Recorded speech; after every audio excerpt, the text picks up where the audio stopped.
வணக்கம் நண்பர்களே, welcome to புளிய மரத்திண்ணை. திண்ணையிலிருந்து உலகை வாசிப்போம், சுவாசிப்போம். இப்போ நம்மளோட வாழ்க்கை முறை எந்த மாதிரி மாறி போச்சு அப்படின்னா, ஒரு அலுவலகத்திலேயோ அல்லது பொருளீட்டக்கூடிய நேரம் அப்படின்னு நம்ம எடுத்துக்கிட்டோம்னா, ஒரு நாளைக்கு ஒரு 8லிருந்து 9 மணி நேரம் நம்மளுடைய டைமை இன்னொருத்தருக்கு கொடுத்துட்றோம். அதாவது வித்துறோம்னு கூட சொல்லலாம். அதனால தான் நமக்கு மாதம் ஒரு வருவாய் கிடைக்குது. அந்த வருவாயை வச்சு நம்ம குடும்பத்தை ரன் பண்ணுறோம் அல்லது வாழ்தலுக்கு பயன்படுத்துகிறோம் அப்படின்னு சொல்லலாம். சரி, மீதி இருக்கிற நேரம் என்ன பண்ணுறோம் அப்படின்னு பார்ப்போம்.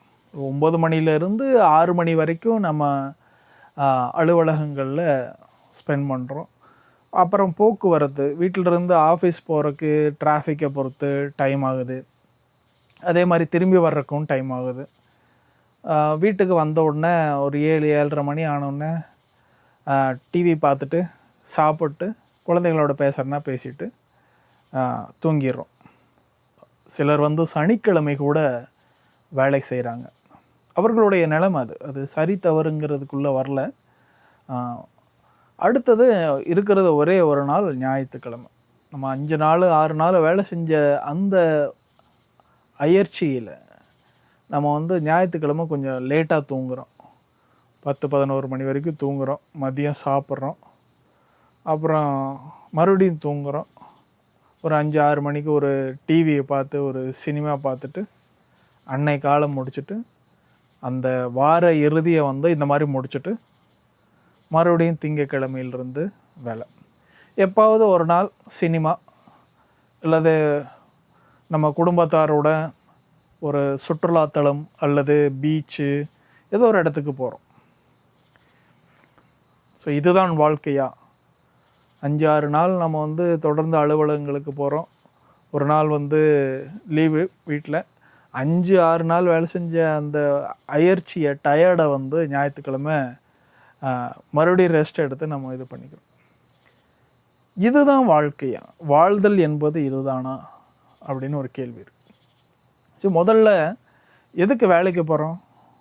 வேலைக்கு போனால் தான் சம்பளம் கிடைக்கும். சம்பளம் கிடைச்சா தான் வீட்டுக்கு தேவையான பொருள் வாங்க முடியும், எல்லோரும் சாப்பிட முடியும், குடும்பத்தினர் ஒரு வீட்டுக்கு வாடகையோ அல்லது இஎம்ஐயோ கட்ட முடியும் அப்படின்னு. இப்போ அதை நான் கேட்கல. வாழ்க்கைனா என்ன அப்படின்னு கேட்குறேன். வாழ்தல் அப்படின்னு என்ன? இதுதான் வாழ்தல் அப்படின்னு சொல்கிறோம். இதுதான் வாழ்தலா? இதற்குத்தான் நம்ம மனித பிறவி எடுத்தோமா அப்படின்னு ஒரு கேள்வி இருக்கு இல்லையா? ஒரு இப்போ நம்மளோட பிறப்பே ஒரு அதிசயம். நம்ம எப்படி கருவுற்றோம், எப்படி தாயின் வயிற்றில் 10 மாதம் இருந்தோம், அப்புறம் குழந்தையாக பிறந்து வளர்ந்து கல்வி கற்று, எல்லாமே அதிசயம். எல்லா இடத்துலையுமே ஒரு போட்டியை வென்று நம்ம அடுத்த இடத்துக்கு வர்றோம். ஆனால் அதனோட நோக்கம் இந்த மாதிரி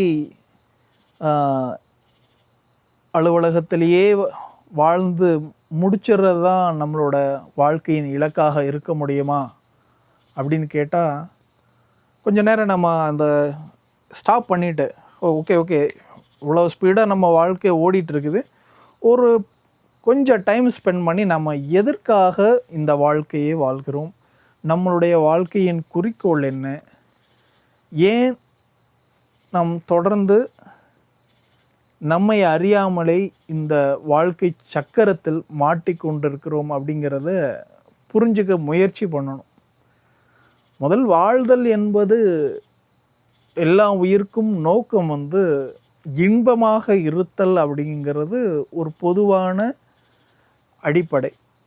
எல்லாருமே எப்படி வாழணும்னு நினைப்போம்னா இன்பமாக இருக்க வேண்டும். யாரும் துன்பத்துடன் வாழணும், துயரத்துடன் வாழணும் அப்படின்னு நினைக்கிறது இல்லை. எல்லாருமே எப்படின்னா எப்படியாவது நான் சந்தோஷமாக இருக்கணும் அப்படின்னு. ஆனால் அந்த இன்பம் அப்படிங்கிறதுக்கு ஒவ்வொருத்தருக்கும் அதனுடைய டெஃபினிஷன் மாறும். வீடு வாசல் எதுவுமே இல்லாதவங்களுக்கு இன்பம் ஒருவேளை உணவாக இருக்கலாம். இது எல்லாமே இருக்கிறவங்களுக்கு இன்பம் அப்படிங்கிறது ஒரு பெரிய லக்ஸுரி டூர் போகிறதா இருக்கலாம். ஃபாரின் கண்ட்ரீஸில் போய் ஒரு 5 ஸ்டார் ஹோட்டலில் பெரிய லக்ஸுரி லைஃப்பை வாழ்கிறது இருக்கலாம். அப்போ ஆளை பொறுத்து இன்பம் அப்படிங்கிறது மாறுது. சரி, இந்த இன்பம் தான் நிலையானதா அப்படின்னு கேட்டால் அதுவும் இல்லை. காசு வச்சிருக்கிறவங்க எல்லாருமே வந்து இன்பமாக இருக்கிறாங்களா அப்படின்னு கேட்டால் இல்லை. அப்போ இன்பம் நிறைவை தருவதில்லை அல்லது நிறைவு அடைவதில்லை அப்படின்னு சொல்கிறோம். சரி, வேறு என்ன வாழ்க்கையில் இருக்குது? நிம்மதியாக வாழணும். நிம்மதினா என்ன? எந்த பிரச்சனையும் இல்லாமல் நான் இப்படியே இருந்தால் போதும், இதுதான் எனக்கு நிம்மதி அப்படின்னு சொல்கிறோம். அப்படி ஒரு வாழ்க்கை இருந்துருமா? எந்த பிரச்சனையுமே இல்லாமல். நம்ம மனம் இருக்குது, மனிதனுடைய மனம் எந்த பிரச்சனையும் இல்லைனாலும் போய் பிரச்சனையை கூட்டிகிட்டு வந்துடும் வீட்டுக்குள்ளே. அந்த மாதிரி ஒரு மனித மனம். அதனால் நீங்கள் வந்து நிம்மதியாக ஒரு மனிதன் இருக்கிறான்னு உங்களால் பார்த்து காமிக்க முடியாது. எல்லா மனிதர்களுக்கும் பிரச்சனைகள் இருக்கும், எல்லா மனிதர்களுக்கும் சிக்கல் இருக்கும். பொதுவாக அதுக்கு காரணம் என்னென்னா, நான் முதல் சொன்னதான், எல்லோரும் இன்பமாக வாழணும்னு முயற்சி செஞ்சுட்டே இருக்கும். அப்படி ஒரு முயற்சி செய்யும்போது அதற்கு விளைவுகள் ஏற்படும், பின்விளைவுகள். உதாரணமாக நம்ம வந்து ஒரு நல்ல வேலைக்கு போகணும் அப்படின்னு நல்லா படித்து நல்ல கம்பெனிக்கு இன்டர்வியூ பண்ணி உள்ளே போனோம் அப்படின்னா அங்கேருந்து தான் பிரச்சனையாக ஆரம்பிக்கும். ஏன்னா வேலைக்கு கிடைக்கிறது வரைக்கும் வேலை கிடைச்சா சந்தோஷமாக இருக்கும்னு இருக்கும். ஆனால் வேலை கிடைச்சி உள்ளே போனதுக்கப்புறம் அந்த வாழ்க்கை அதோட நீங்கள் நினச்சி எதிர்பார்த்த அந்த இதை தர்றதில்லை. இன்னும் நீங்கள் அதிகமாக எஃபர்ட் போடணும், இன்னும் உங்களுடைய இலக்கை பெரிது பண்ணணும் அப்படின்னு அந்த இன்பத்திற்கான இடைவெளி, இன்பத்திற்கும் உங்களுக்குமான இடைவெளி இன்னும் அதிகமாயிட்டே போகுது. சரி, என்னதான் வழி அப்படின்னு நம்ம ஒவ்வொன்றா தேடுறோம். என்ன லைஃப் இப்படியே போயிட்டுருக்குதே, திடீர்னு பார்க்குறோம் நமக்கு 40-45 வயசாயிருச்சு, என்ன பண்ணணும்னு ஒன்றுமே தெரியல. பசங்க பிள்ளைகள்லாம் வளர்ந்துட்டாங்க. அடுத்தது அவங்கள படிக்க வச்சு ஒரு நல்ல இடத்துல கல்யாணம் பண்ணி கொடுத்து அவர்களுடைய பிள்ளைகளையும் கூட நம்ம வளர்க்குறோம். அப்படிங்கிற நிலமெல்லாம் நம்ம திங்க் பண்ணிகிட்டு இருக்கிறோம். ஒருவேளை இதுதான் இன்பமா அப்படின்னு கேட்டால் எத்தனை பேர் ஆம் என்று சொல்வாங்கன்னு தெரில. எத்தனை பேர் அது வந்து இன்பம் அப்படின்னு ஒத்துக்குவாங்கன்னு தெரில. சரி, அப்போது என்ன வாழ்க்கையில் எது நிறைவை தருது, எது திருப்தியை தருது, எது நிம்மதியை தருது அப்படின்னு நம்ம யோசிக்கிறோம். அப்போ அந்த மாதிரி டைமில் தான் வந்து ஒரு தேடலுக்கு அப்புறம் நமக்கு புரிய வருது, நம்மளுடைய வாழ்க்கையில் இதுவரை நம்ம வாழ்ந்தது எல்லாமே ஒரு நிலையில்லாத வாழ்க்கை. மனிதனோட வாழ்க்கை எவ்வளோ எடுத்துக்கலாம், காலம் அதிகமாக. ஒரு மனிதனோட ஆயுள் வந்து 100 வருஷம்னு எடுத்துட்டா அது இந்த பேர் அண்டத்தின் லைஃப்பில் வெறும் மைன்யூட், ரொம்ப மைக்ரோ, ரொம்ப ரொம்ப ரொம்ப ரொம்ப ஆக்சுவலாக ஒன்றுமே இல்லைன்னு சொல்லலாம் ஒரு மனிதனோட வாழ்க்கை. நம்ம பிரபஞ்சத்துக்கும் இந்த பூமிக்கும் உள்ள அந்த ஏஜ் கம்பேர் பண்ணும்போது நம்மளோட லைஃப் ஸ்பேனுங்கிறது வந்து ரொம்ப ஒன்றுமே இல்லை, ரொம்ப சின்னது. ஒரு புள்ளி அளவுக்கு கூட இல்லை, அதை விட சின்னது. ஆனால் நம்மை பொறுத்த அளவுக்கு நம்மளுடைய வாழ்நாளில் நம்மளை சுற்றி இருக்கிற இந்த சூழலை நாம் உலகம்னு நினச்சிக்கிறோம்.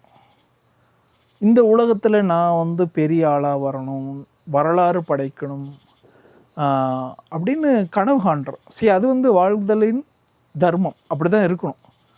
ஆனால் இதுதான் வாழ்க்கை அப்படின்னு நினச்சிட்டு இதன் இன்ப துன்பங்களில் நம்ம அப்படியே லயித்து போய் நம்மளை மறந்துடுறோம்.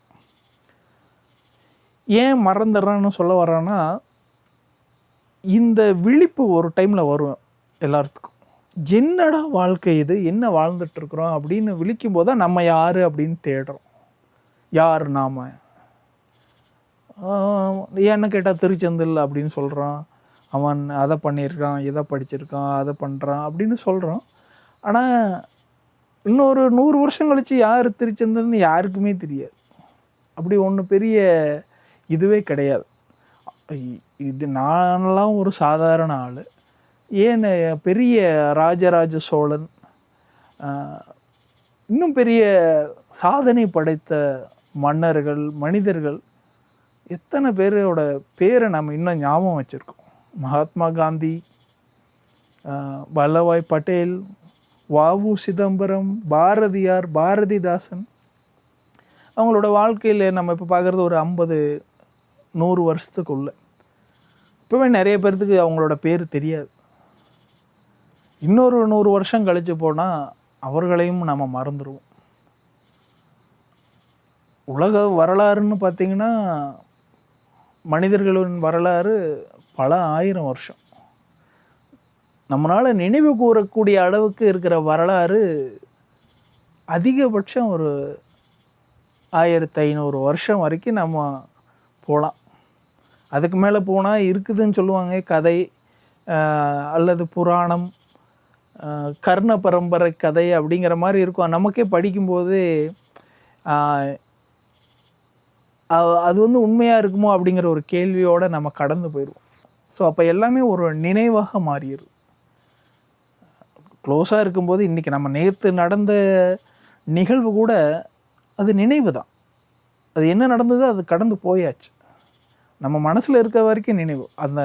அந்த நிகழ்வில் ஒரு 4-5 பேர் இருக்கிறாங்கன்னா நீங்கள் மட்டும் நினச்சிட்டு இருந்தீங்க மற்றவங்க மறந்துட்டாங்க அப்படின்னா அது உங்களுடைய நினைவாக மட்டும்தான் இருக்குது. அவங்க மறந்து கடந்து போயிட்டாங்க. அப்போ காலங்கிறது வந்து போயிட்டே இருக்குது, நிற்கிறது இல்லை. இதில் நாம் செய்கிற செயல்கள் நல்லவையோ கெட்டவையோ எதுவுமே நிலைத்திருக்க போவதில்லை. ஆனால் அதனோட பாதிப்புகள் இருக்கும். அதனோட பாதிப்புகள் அதிகபட்சம் ஒரு மனிதனுடைய வாழ்நாள் வரைக்கும் தான் இருக்கும். 100 வருஷம்தான், அதுக்கு மேலே இருக்க போகிறதில்ல. நம்ம ராஜராஜன் கல்லணை கட்டினார் அப்படின்னு சொன்னால் அதனோட பாதிப்பு நமக்கு இன்றைக்கி வரைக்கும் இருக்குது. பாசிட்டிவாக இருக்கிறதுனால அதன் பயனை நம்ம பெறுறோம். அப்படி எத்தனை பேர் அவ்வளோ பெரிய மாற்றத்தை செஞ்சுருக்காங்க. அந்த செயல்கள் மேபி காரியங்கள் வந்து கொடுத்த பயனை நம்ம அனுபவிக்கலாம். ஆனால் எத்தனை பேர் இன்னும் அந்த கரிகாலனை நினச்சிருக்கிறாங்க. தினமும் நாம் குடிக்கிற இந்த தண்ணீர், நீர்ப்பாசனத்திற்கு வந்து கரிகாலன் காரணம், அவனுக்கு நன்றி. நீங்கள் நன்றியே சொன்னாலும் கரிகாலனுக்கு இப்போ என்ன தெரிய போகுது? கரிகாலன் இல்லை. அப்போ அது ஒரு நினைவாக மட்டுமே இருக்கிறது. மனிதனுடைய மூளையில் ஒரு நினைவாகவே இருக்கிறது. அப்போ நம்ம யாருக்காக உழைக்கிறோம், யாருக்காக கஷ்டப்படுறோம் அப்படின்னு நினச்சிக்கிறோம். நம்மளவே நம்ம பிள்ளைகளுக்காக, நம்ம மனைவி, நம்ம அம்மா, நம்ம குடும்பத்துக்கு அப்படின்னு நினச்சி நம்ம கஷ்டப்படுறோம். அதனால் வர்ற துன்பங்களுக்கும் நான் ஒரு பெரிய தியாகம் செய்கிறேன் அப்படின்னு நினச்சி ஒவ்வொன்றா செய்கிறோம். ஆனால் இது எல்லாமே இல்லை அப்படிங்கிற ரியலைசேஷனுக்கு வரணும் நம்ம ஒரு நாள். அப்போ வந்து நமக்கு தேடல் ஏற்படுது. சரி, என்ன இது வாழ்க்கை, மனிதனுடைய வாழ்க்கையில் இது என்ன, மனிதன்னா யார், இது என்ன பிறந்து இதெல்லாம் பண்ணிட்டு இறக்கிறதுக்கு ஒரு மனிதன் பிறக்காமையே இருந்துடலாமே, இவ்வளோ பெரிய இது ஏன் இந்த ப்ராசஸ் நடக்குது? ஒவ்வொரு மனிதனும் பிறக்கிறான், பிறந்ததுக்கப்புறம் படிக்கிறான், வேலைக்கு போகிறான், குடும்பத்தை காப்பாற்றுறான். இது நார்மலாக நான் சொல்கிறேன். இப்போ ஒவ்வொருத்தரும் இதே இதை செய்யறதுக்கு வாட் இஸ் அ பர்பஸ்? இந்த நிகழ்வுகள் இதெல்லாம் 10,000 பேரும் 100 இவ்வளோ மக்கள் பிறந்து இறக்குறாங்க அப்படின்னா இதனோட நோக்கம் என்னவாக இருக்கிறது அப்படின்னு ஒரு கேள்வி வருது. சார், அடுத்த கேள்விக்கு போகிறோம் நம்ம. அடுத்தது மனிதர்கள் மட்டும் இல்லை, விலங்குகள், இந்த உலகம், ஏன் இந்த உலகம் படைக்கப்பட்டது அப்படின்னு ஒரு கேள்வி வருது.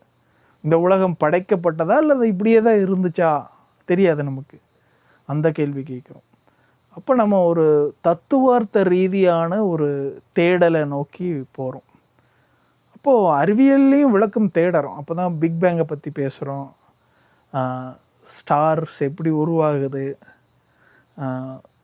அப்புறம் ஸ்டார் கொலைட் ஆகுது, வானத்தை நோக்கி பார்க்குறோம். இப்போ நம்ம தரையை நோக்கி பார்க்கும்போது நம்மளுடைய வாழ்க்கை இப்படி தான் இருக்குது அப்படின்னு. இப்போ தரையை கூட பார்க்குறது இல்லை, எல்லோரும் இப்படி ஃபோனை பார்த்துட்டு போயிட்டு வந்துட்டுருக்குறோம். சூழலை பார்க்குறது இல்லை, வெளியில் இருக்கிற சூழலை. ஒரு இரவு எப்படி இருக்கும்?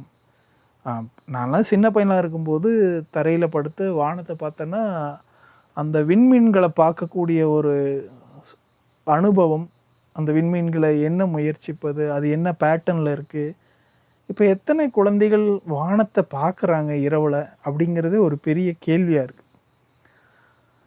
அப்போ வாழ்க்கை நமக்கு இந்த மாதிரி ஒரு இடத்துல வந்து நிறுத்தி, என்ன, நீ யார், இந்த உலகம் யார் அப்படிங்கும்போது நம்ம திரும்பியும் வானத்தை பார்க்க ஆரம்பிக்கிறோம். அப்போ அந்த வானத்தில் இருக்கிற நட்சத்திரங்கள், கோள்கள், பேரண்டத்தை பார்க்கும்போது நமக்கு ஒரு மலைப்பு வருது. அவ்வளோ பெரிய பேரண்டத்தில் இந்த பூமிங்கிறது வெகு சின்ன புள்ளி. அதில் நான் எங்கே? இதில் நான் தான் பெரிய ஆள், நான் தான் வந்து சாதனைகள் படைக்கிறேன், என்னுடைய இன்பங்கள், என்னுடைய துன்பங்கள்னு என் மூளைக்குள்ளே இதெல்லாம் பெருசாக நிற்கிது. அப்படி வந்து வானத்தை பார்க்கும்போது அது எல்லாமே காணாமல் போயிடுது. நானே அதில் ஒரு ஆள் கிடையாது. இந்த பேரண்டத்தில் இந்த பூமியே ஒரு ஆள் கிடையாது. இங்கே இருக்கிற பெரிய ஆள்கள் யாருமே ஆட்கள் கிடையாது, ஒரு பெரிய விஷயம் கிடையாது. அப்போ தான் வந்து நமக்கு ஒரு தெளிவு பிறக்கு. அப்போ நம்ம திரும்பி அந்த கேள்வி கேட்குறோம். எனக்கு அந்த கேள்விகள் இருக்குது. அதன் வழியாகத்தான் என்னோடய அனுபவத்தை நான் உங்களுக்கு இந்த காணொலியாக பதிவு செய்கிறேன். அந்த கேள்வியின் நோக்கம் வந்து என்ன இது அப்படின்னு தெரிஞ்சுக்கிற இது. அப்போ வந்து நம்ம தத்துவங்களையும் சித்தாந்தங்களையும் நோக்கி போகிறோம். இந்த சித்தாந்தங்கள், தத்துவங்கள் நமக்கு ஒரு தெளிவை கொடுக்கிறது. நான் வந்து ஃபஸ்ட்டு கடவுள் இல்லை அப்படிங்கிற நிலையிலிருந்து கடவுளை பற்றிய புரிதல் வந்துருச்சு. இப்போ நான் நினைக்கிறேன், என்னோடய புரிதலில் முதல்ல ஆரம்ப காலத்தில் என்னென்னு சிறு வயதில் வந்து கடவுள்னா என்னென்னு தெரியாத காலத்தில் சிலை வடிவங்களை வணங்கி அவர்தான் கடவுள், அவரிடம் நாம் வேண்டுனா அவர் வரம் கொடுப்பார், அந்த வரங்களை வச்சு நம்ம சந்தோஷமாக இருக்கலாம் அப்படிங்கிற மாதிரி தான் என்னோடய கடவுள் மீதான அபிப்பிராயம், நம்பிக்கையெல்லாம் இருந்துச்சு. ஒரு காலத்தில் நம்ம படிக்கிறோம், அறிவு வளருதா என்னன்னு தெரியல. அது வளர்ச்சின்னு நான் இப்போ கேட்டால் சொல்ல மாட்டேன். ஒருவேளை வளர்ச்சியின் ஒரு நிலையாக கூட இருக்கலாம். அப்போ கடவுளை கேள்வி கேட்குறோம். இது கடவுள்லாம் அப்படி செய்யலாமா, இப்படி செய்யலாமா, ஏன் இந்த கடவுள் இப்படி செய்யுது, ஒவ்வொருத்தருக்கு ஒவ்வொரு மாதிரி ஏன் கடவுள் படைச்சிருக்கிறாரு, அப்போன்னா கடவுளுக்கே வந்து டிஸ்கிரிமினேஷன் இருக்குதா அப்படிங்கிற கேள்வியெல்லாம் நம்ம கேட்டு, கடவுள் இல்லை, கடவுள் இருந்தால் எல்லாத்தையும் ஒரே மாதிரி தான் பார்க்கணும், எதுக்கு இப்படி வித்தியாசமாக படைக்கிறாரு, ஒருத்தரை துன்பப்பட வைக்கிறாரு, ஒருத்தரை இன்பப்பட வைக்கிறாரு, ஒருத்தரை வசதியாக வாழ வைக்கிறாரு, ஒருத்தர் கஷ்டப்பட வைக்கிறாரு அப்படின்னு ஒரு புரிதல் வந்ததுக்கப்புறம் இது கடவுள் இல்லை, இது வந்து ரேண்டம், லைஃப்பில் எல்லாமே இந்த உலகமே ரேண்டம் தான் அப்படிங்கிற ஒரு புரிதலில் வந்து நிற்கிறோம். இது கூட விட்டுறலாம்ல அப்படின்னா அங்கே நமக்கு முடிய மாட்டேங்குது, நமக்கு ஆன்சர் முழுசாக கிடைக்கல. ஏன் ஒவ்வொருத்தருக்கும் ஒவ்வொரு மாதிரி வாழ்க்கை, எனக்கு ஏன் இந்த மாதிரி வாழ்க்கை, நான் யார், இந்த இடத்துல தான் வந்து நம்மளுடைய பெற்றோர்கள் நமக்கு எப்போவோ இந்த தேடலுக்கான விடையை நமக்குள்ளேயே விதைச்சிருக்கிறாங்க அப்படிங்கிறத நான் உணர்கிறேன். எல்லாத்துக்கும் இந்த வாய்ப்பு கிடைச்சிருக்குதா அப்படின்னு எனக்கு தெரியல. ஆனால் நாம் நம்முடைய பிள்ளைகளுக்கு இதை செய்ய வேண்டும் அப்படின்னு நினைக்கிறோம். எந்த ஒரு மதமாக இருந்தாலும் பிரச்சனை இல்லை உங்களுக்கு. ஆனால் அதில் ஒரு தேடுறதுக்கான வழியை நீங்கள் ஏற்படுத்தி வச்சுருக்கணும் குழந்தைகளுக்கு. அதாவது அந்த மதத்தின் கொள்கைகளை, மதம் என்பது நான் சொல்கிறது இறை வழிபாடு, இறைவனை தேடுதல், இந்த பிரபஞ்சம்னா என்ன, உலகம்னா என்ன அப்படிங்கிற தேடலுக்கான அந்த தொடக்கத்தை மதத்தின் வழியாக பெரும்பாலான இதில் உருவாக்க முடியும். எனக்கு என்னோடய அனுபவத்தில் நான் சொல்கிறது, என் தந்தையாரும் வீட்டில் வந்து சைவ சமயத்தை வந்து வழிபடுறவங்க, சைவ சமயத்தில் பயணிப்பவர்கள். அவர்கள் வந்து இந்த 12 திருமுறைகள், திருவாசகம், தேவாரம் இதை வந்து பாடக்கூடியவங்க. கோயிலில் மற்றும் சைவ சித்தாந்த மன்றங்கள் வழியாக தொடர்ந்து அதை செஞ்சுருக்காங்க. எனக்கு விருப்பம் இருந்தோ இல்லாமலோ சிறு வயதில் நான் அதில் பார்ட்டிசிபேட் பண்ணியிருக்கேன், என்னன்னே தெரியாமல். இப்போ சைவ சித்தாந்தம் அப்படிங்கிற நூல்களையெல்லாம் எங்கள் அப்பா படிச்சிருக்காரு. நான் பார்த்தோன்னா அப்படி அதை எடுத்து படித்ததும் கூட இல்லை. பாட்டு 2-3 பாட்டு அவங்க பாடும்போது கூட பாடி அப்படி ஒரு ஞாபகமாக இருக்குமோ ஒழிய அதனோட பொருள் தெரியாது, ஏன் பாடுறாங்கன்னு தெரியாது, எதுவுமே தெரியாது. அது ஒரு ரிச்சுவலாக செஞ்சிட்டு இருந்தது. ஆனால் இப்போது இறைவன் அருளால் அது மறுபடியும் ரெஃப்ரெஷ் ஆகுது. இங்கே ஒரு அமெரிக்காவில் ஷார்லட்டில் நான் இருக்கிற பகுதியில் இந்த சைவ திருமுறைகளை பாடக்கூடிய அல்லது அந்த சைவ மதத்தினை, சைவ சமயத்தை ஒழுகுகிற ஒரு அடியார்கள் கூட்டம் இங்கே இருக்குது. அதில் எனக்கு இன்ட்ரடக்ஷன் கிடைக்குது. அவர்களுடைய தொடர்பு கிடச்சி மறுபடியும் இப்போ நான் உள்ளே வர்றேன். இந்த கடந்த ஒரு 6 மாதமாகவே நான் பார்க்குறேன். என்னவே நான் இன்ட்ரோஸ்பெக்ட் பண்ணுறேன். அந்த தேடல்கள் வந்து அதுக்குள்ளே வந்திருக்கும். இப்போ வந்து திரும்பி பார்க்கும்போது இந்த சைவ சமயத்துக்குள்ளேயே நான் தேடும் கேள்விகளுக்கான விடைகள் இருப்பதை கண்டுபிடிக்கிறேன். இன்னும் கண்டுபிடிச்சிட்டேன்னு சொல்ல முடியாது, ஆனால் கண்டுபிடிக்கிறேன். ஆனால் இதற்கு முன்னால் சைவ சமயத்திற்குள்ளே வர்றதுக்கு முன்னாடியே நான் புத்திசத்தை பற்றி ரொம்ப ஆழ்ந்த சிந்தனையும் தேடலும் கொண்டிருந்தேன் புத்த சமயத்தில். அது எஃபெக்டிவாக தான் இருந்துச்சு. ஆனால் எனக்கு முழுமையான விடைகள் அதில் கிடைக்கல. அது வந்து உங்களுடைய நீங்கள் கேட்டு போகிறீங்க இல்லையா, என்னடா இப்படி நடக்குது, என்ன வாழ்க்கை இது அப்படின்னு கேட்கும்போது, அந்த பௌத்த மதத்தில் வந்து என்ன சொல்கிறாங்க அப்படின்னா, ப்ரெசண்ட்டில் ஃபோக்கஸ் பண்ண சொல்கிறாங்க. அதுதான் லைஃபு, இப்படி அதை ஃபோக்கஸ் பண்ணி உன்னோட பாஸ்ட்டு அண்ட் ஃப்யூச்சரை பற்றி ஒரி பண்ண வேண்டாம் அப்படிங்கிறது தான் அவங்களோட மொத்த தத்துவமே இருக்குது. அது எஃபெக்டிவான்னு கேட்டால் effective for a time period. But நம்ம மூளை அந்த மாதிரி இல்லை. இது பழசையும் கேள்வி கேட்குது, எதிர்காலத்தையும் கேள்வி கேட்குது. ஏன் இப்படி நடந்துச்சு, ஏன் இப்படி நடக்க போகுது, என்ன நடக்கும் அப்படிங்கிற ஒரு கேள்வி நமக்கு தொடர்ந்து வந்துகிட்டே இருக்கு. அப்போ அதற்கான விடையை இறைவன் தானாக நமக்கு முன்னாடி வந்து கொண்டு வர்றார், நம்ம இழுத்துட்டு போகிறார். அந்த இடத்துல இந்த மாதிரி ஒரு திருமுறை கூட்டம் இருக்குது, அதில் என்னை இணைச்சு அதில் இந்த தேடல்களுக்கான விடைகளை கண்டறியும் பயணத்தை தொடங்கி வச்சு அதற்கு உதவ குரு அப்படின்னு சொல்கிறோம். குருவின் வழிகாட்டுதல் மாதிரி பலர் வந்து நமக்கு உதவி செய்கிறாங்க. இது தற்செயலாக நடந்ததாக நான் நினைக்க முடியல என்னால். ஏன்னா இதற்கு இறைவனின் கருணை எண்ணம் இல்லாமல் இந்த மாதிரி நடக்குமா அப்படின்னு கேட்டால் நான் நம்பலை. ஆனால் பார்க்குறவங்க உங்களுக்கு எப்படி இருக்குதுன்னு தெரியல. மேபி நீங்கள் நம்பாமல் இருக்கலாம். ஏன்னா எல்லாமே நம்பிக்கையின் அடிப்படையில் தான். அப்போது இதில் முக்கியமாக ஆரம்பத்தில் அந்த 12 திருமுறைகள், தேவாரம், திருவாசகம் பாடுறதுல தான் என்ட்ரி நடக்குது. அப்புறம் பண்ணிசை வழியாக அதை பாடுறது, அதை பண்ணிசையை கற்றுக்கொள்ளுதல், அதன் வழியாக பாடுறது அப்படிங்கிற லெவலில் இருக்கும். அது மட்டும் இல்லாமல் அடுத்த லெவலில் அந்த சைவ நெறியல் வாழ்தல் அப்படிங்கிறது ஒன்று இருக்குது. இது வந்து அடுத்த லெவலுக்கு நம்ம போகணும், உந்துது நம்மளை வாழ்க்கை. அந்த தத்துவங்கள், அந்த அந்த பக்தி வழி வந்து நம்மளை உந்துது. அந்த சைவ சமய நெறியில் வாழ்வதற்கான ஒரு ஆர்வத்தையும் தேவையையும் உண்டு செய்யுது. அது என்ன சைவ நெறி அப்படின்னு கேட்குறது சிம்பிள், ஈஸியான கேள்வி.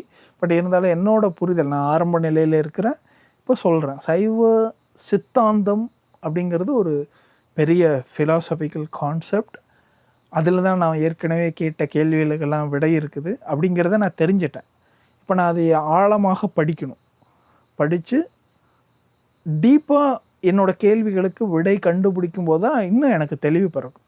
இப்போ ஹை லெவலாக இதில் விடை இருக்கிறது அப்படிங்கிறதான் எனக்கு தெரிஞ்சிருச்சு. என்ன அப்படின்னு ஒரு 10%, 5%, 2% கூட சொல்லலாம், 1% அவ்வளோதான் எனக்கு தெரியும். ஆனால் இன்னும் நான் தெரிஞ்சுக்க வேண்டியது நிறையா இருக்குது. அப்போ ஆரம்பத்தில் அந்த தேவாரம், திருவாசகம் நம்ம உள்ளே இழுத்துட்டு வந்துச்சு. இதற்கு அடுத்ததாக சிவஞான போதம் அப்படிங்கிற ஒரு முக்கியமான நூலோட அறிமுகம் கிடைக்குது. இந்த நூல் தான் வந்து சைவ சித்தாந்த ஃபிலாசபியோட முக்கியமான ஒரு நூல். இந்த நூலில் தான் நம்ம கேட்ட கேள்விகளுக்கு விடை இருக்குது. இந்த ஒரு நூலுக்கு ஏறக்குறைய 10க்கும் மேற்பட்ட உரை நூல்கள் இருக்குது. அது எழுதின ஒரிஜினல் ஆத்தரே வந்து அதை ஒரு ரிசர்ச் பேப்பர் மாதிரி ஒரு ஃபார்மேட்டில் எழுதியிருக்கார். இட்ஸ் நாட் ஜஸ்ட் ஒரு அப்படியே எழுதிட்டு போகல. அவர் அதற்கு வந்து வெண்பா, ஏது, அப்புறம் எடுத்துக்காட்டு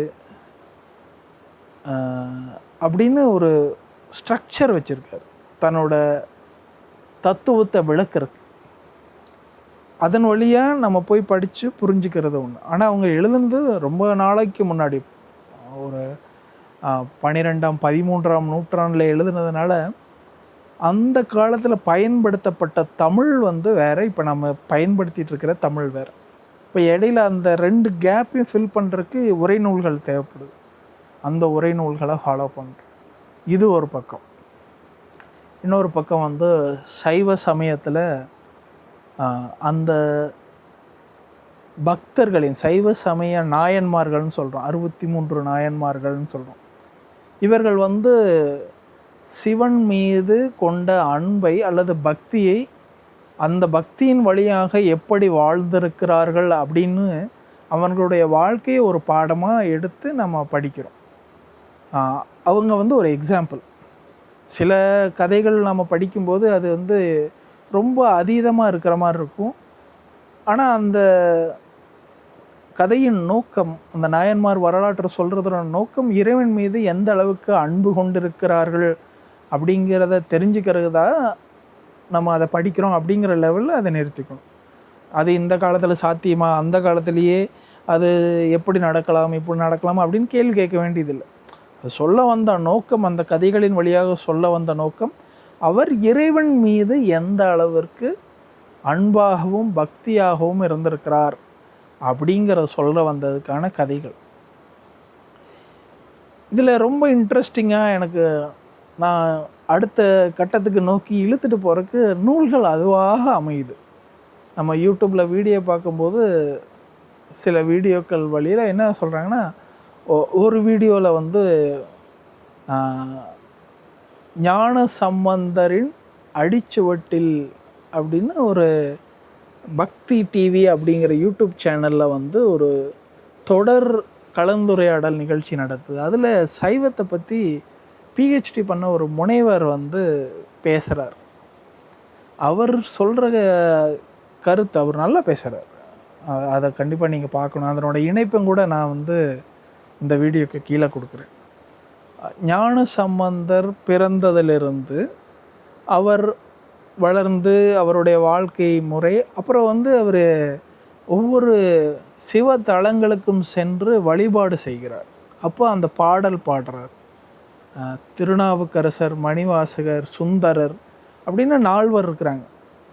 இந்த 4, அதாவது சைவ சமய குறவர்கள் 4 பேரும் சேர்ந்து தான் தேவாரம், திருவாசகம் பாடியிருக்காங்க. அவங்களதான் பாடல்கள்லாம் படித்தோம்னா அவ்வளவு மனதை உருக்கும் ஒரு பக்தி பாடல்களாக இருக்குது. அதன் வழியே தான் நம்ம அந்த சைவ சமய சிந்தனைகளை அல்லது இறைவன் மீதான பக்தியே பயணத்தை நம்ம தொடர்றோம். அப்போது இதில் வந்து ரிசர்ச் நடந்திருக்குது, பயங்கரமான ரிசர்ச் நடந்திருக்குது.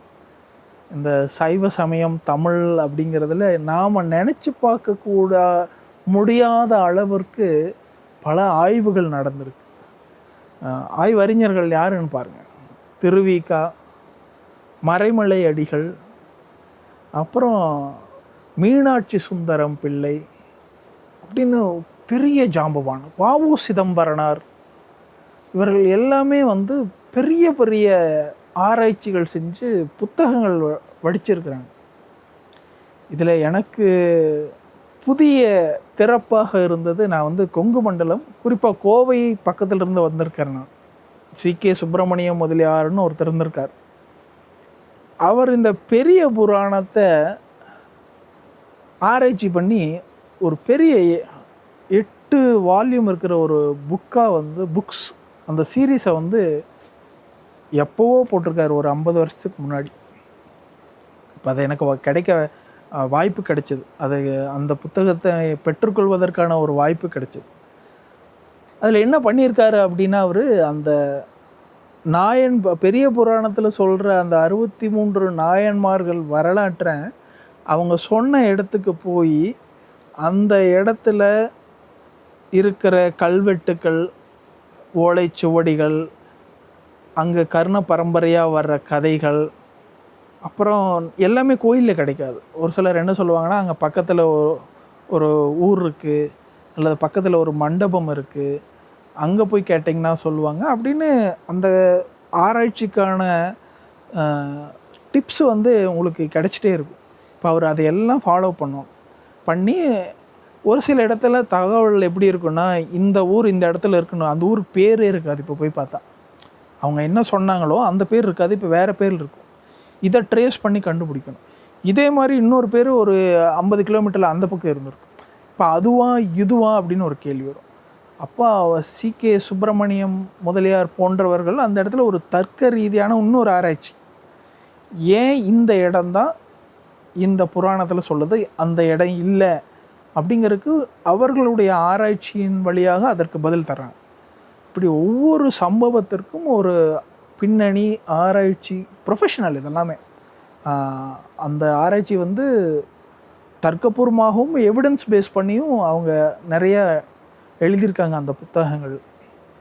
அது வந்து ஒரு பெரிய புராணத்திற்கு ஒரு பெரிய இதுன்னா சி.கே. சுப்பிரமணிய முதலியாருடைய நூலை வந்து இப்போவும் சொல்கிறாங்க. அந்த புத்தகம் வந்து நான் உங்களுக்கு இந்தியா போனால் காமிக்கிறேன், அது கிடச்சிருக்கு. அதுபோல் சிவபாத சுந்தரம் அப்படின்னு ஒருத்தர் இருக்கார். இவர் வந்து இலங்கை வானொலியில் அறிவிப்பாளராகவும் நிகழ்ச்சி தயாரிப்பாளராகவும் இருக்கிறார். இன்னொன்று இவர் வந்து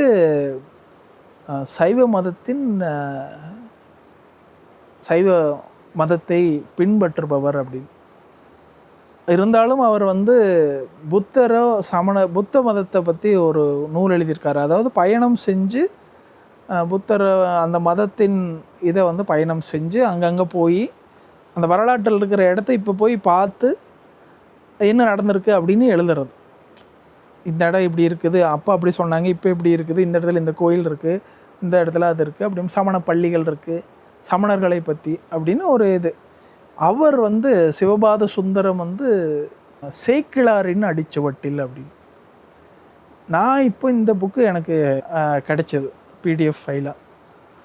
அந்த புத்தகத்தை படிக்கும்போது அது அவ்வளவு அருமையாகவும் ஒரு த்ரில்லான அனுபவமாகவும் இருக்குது. நம்ம பொன்னியின் செல்வன் படிக்கிறம்போது கிடைக்கக்கூடிய அந்த அனுபவத்தை இந்த ஒரு புத்தகம் கொடுக்குது.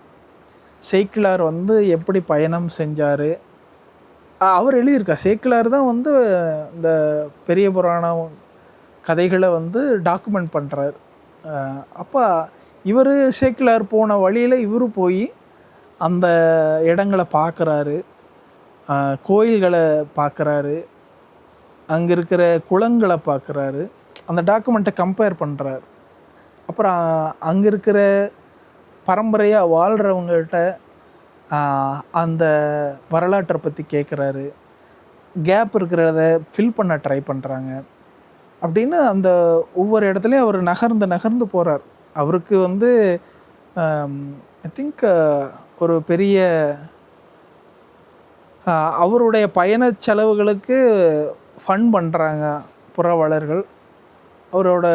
அவருக்கு கொடுத்த பணி என்னென்னா, நீங்கள் இந்த மாதிரி பயணம் செஞ்சு அந்த பயண அனுபவத்தை ஒரு நூலாக வெளியிடணும் அப்படின்னு. இப்போ அதுதான் அவரோட கோல். அவர் ஒவ்வொரு இடமா போய் டாக்குமெண்ட் பண்ணி எழுதிட்டே வர்றார். இந்த புத்தகத்தில் இப்போ நான் பாதி புத்தகம் படிச்சிருக்கேன். இது வரைக்குமே எனக்கு இருக்கிற அனுபவம் வந்து ஒரு த்ரில்லான அனுபவமாக இருக்குது. இந்த புத்தகம் முடியக்கூடாது அப்படிங்கிற ஒரு எண்ணம் எனக்கு வந்திருக்கு. ஆரம்ப நிலை மாணவன் தான். சைவ சமயத்தை பற்றி 1% ஆரம்பிச்சிருக்கிற, 1%ன்னு கூட சொல்ல முடியாது, வெகு பாமரன் அதை பற்றி எதுவுமே தெரியாத ஒரு மாணவனாக நான் ஆரம்பிச்சிருக்கும்போது எனக்கு இந்த நூல்கள் வந்து ஒரு பெரு வியப்பை தருது. நம்ம கூட அந்த மாதிரி பண்ணணும் அப்படின்னு ஒரு ஆர்வத்தை தருது. அப்படி ஒரு முயற்சி பண்ணலாமா அப்படின்னு நான் நினச்சிட்ருக்கேன். அப்படி ஒரு முயற்சி செய்யக்கூடிய வாய்ப்பை இறைவன் அளித்தால் அந்த அனுபவத்தை நான் உங்களுக்கு என்னோடய வ்ளாகில் தொடர் வீடியோவாக போடுறதுக்கும் கூடி ஒரு வாய்ப்பு இருக்குது. பட் அதெல்லாம் தாண்டி இந்த சைவ மதத்தின் சிந்தனை, இந்த நூல்களை படித்தல் அப்படிங்கிற இது வந்து நம்ம வந்து what is our purpose, what we are doing here, why we are doing things that we are doing now, அந்த கேள்விகளுக்கு விடை அளிக்குது.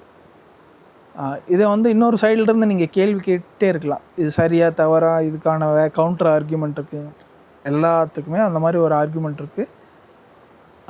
அதை நான் அக்செப்டும் பண்ணல, ரிஜெக்டும் பண்ணல. இட்ஸ் யுவர் ஒப்பீனியன், நீங்கள் வச்சுக்கலாம். எனக்கு இது போதும் அப்படிங்கிற எல்லையில், ஏன்னா எனக்கான தேடலுக்கான விடை இது இருக்குது அப்படிங்கிற இதில் நான் பயணிக்கிறோம். அந்த மாதிரி நமக்கு சூழலும் இருக்குது. இந்தியாவில் இருந்திருந்தேன்னா எனக்கு இந்த வாய்ப்பு கிடைச்சிருக்குமான்னு தெரில. அதையும் இறைவன் தான் முடிவு பண்ணுறான். அமெரிக்காவில் இருக்கும்போது இந்த மாதிரி ஒரு வாய்ப்பு, இதை பற்றி சிந்திக்கிறதுக்கு, இதை பற்றி பேசுறதுக்கு உங்க கூட இந்த நூல்கள், படிக்கிறதுக்கான வாய்ப்பு, ரிசோர்ஸஸ்ஸு, இது எல்லாமே கடவுள் கொடுத்துருக்கேன். அது நான் ஒரு பெரிய வரமாகவே நினைக்கிறேன். அந்த அனுபவத்தை நான் இன்னமும் நிறைய காணொளிகளாக உங்களுக்கு தரலான்னு நினைக்கிறேன். இந்த அனுபவ குறிப்புகளை தொடக்கமாக இந்த காணொளியை வச்சு நான் நிறைவு செய்கிறேன். அடுத்த காணொளிகளில் இது தொடர்பான மேலும் பல அனுபவங்களை நான் உங்களோட பகிர்ந்துக்கிறேன். நன்றி நண்பர்களே, மீண்டும் சந்திப்போம்.